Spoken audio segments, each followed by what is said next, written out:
Sa isang baryo, kilala si Mang Tomas sa kanyang kakulitan.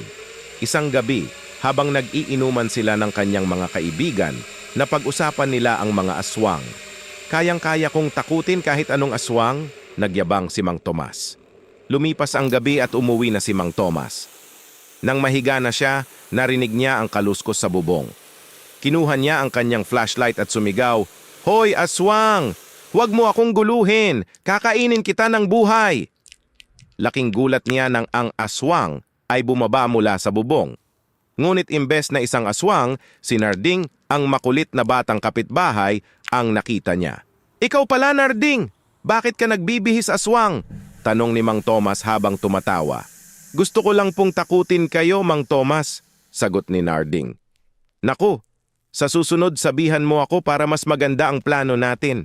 Halika, bigyan kita ng tsokolate," sabi ni Mang Tomas. Simula noon, naging tampulan ng biro si Narding, ngunit laging masaya kapag kasama si Mang Tomas. Natutunan nila na kahit sa mga nakakatakot na kwento, may puwang pa rin para sa tawa at saya.